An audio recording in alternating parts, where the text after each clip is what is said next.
Irreversible changes, अब irreversible reversible का उल्टा, जो चेंज वापस ना हो सके, change that can not be reversed are called irreversible changes.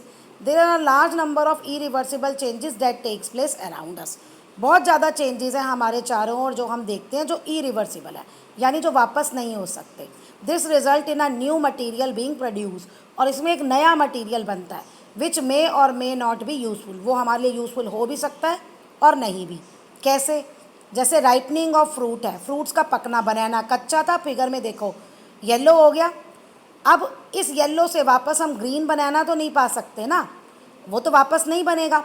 Ripening of fruits is an irreversible change because it is not possible to get back the raw fruit from the ripened और matured once, लेकिन ये हमारे लिए useful है।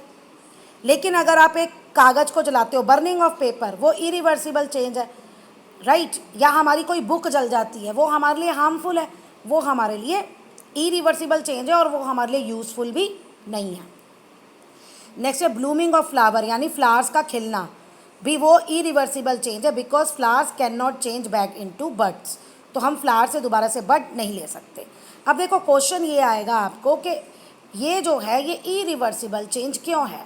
जैसे पहला है बनाने का पकना, इरिवर्सिबल चेंज क्यों है, तो आप इसका ये लिखोगे क्योंकि जहाँ से शुरू हुआ था चेंज वहाँ हमें देखना है कच्चे बनाना से, रॉ बनाना से, और बाद में मिला हमें पका हुआ बनाना, तो हम कैसे लिखेंगे, क्योंकि पके हुए बनाना से हमें कच्चा बनाना नहीं मिल सकता। अब कह रहे हैं blooming of flower irreversible change है, क्यों? देखो ब्लूमिंग ऑफ फ्लावर में क्या हुआ, पहले बड थी, बड फ्लावर में चेंज हुई, तो हम इसका आंसर लिखेंगे क्योंकि बड फ्लावर से हमें बड वापस नहीं मिल सकती। Milk gate spoiled when not refrigerated, milk जो है फट जाता है, दूध खराब हो जाता है जब हम उसे गर्मियों में बाहर छोड़ देते हैं, फ्रिज में नहीं रखते, और इसको कहते हैं कडलिंग और सोरिंग ऑफ मिल्क। अब ये इरिवर्सिबल चेंज है, क्यों? क्योंकि आपको उससे सोरिंग मिल्क से ओरिजिनल मिल्क वापस नहीं मिल सकता। बस होता क्या है, cuddling of milk is also done, कभी कभी हम खुद दूध को फाड़ते हैं जब हम चीज़ या पनीर बनाते हैं, उसमें लेमन जूस ऐड कर देते हैं मिल्क में, तो दूध फट जाता है और पनीर निकल आता है।